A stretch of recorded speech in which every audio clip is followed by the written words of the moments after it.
PIA का बरतानिया के लिए फ्लाइट ऑपरेशन 5 साल बाद बहाल हो गया है। इस्लामाबाद से मैनचेस्टर के लिए पहली परवाज रवाना हो गई।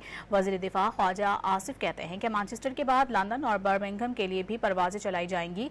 पीआईए को मुनाफा बख्श इदारा बनाने के लिए कोशा है। वजीर आजम ने भी पीआईए की बरतानिया के लिए परवाजों के आगाज पर कौम को मुबारकबाद दी। पीआईए का बरतानिया के लिए फ्लाइट ऑपरेशन 5 साल बाद बहाल हो गया है। इस्लामाबाद से मैनचेस्टर के लिए पहली परवाज रवाना हो गई। वजीर दिफा ख्वाजा आसिफ कहते हैं कि मैनचेस्टर के बाद लंदन और बर्मिंघम के लिए भी परवाजें चलाई जाएंगी। पीआईए को मुनाफा बख्श इदारा बनाने के लिए कोशा है। वजीर आजम ने भी पीआईए की बरतानिया के लिए परवाजों के आगाज पर कौम को मुबारकबाद दी।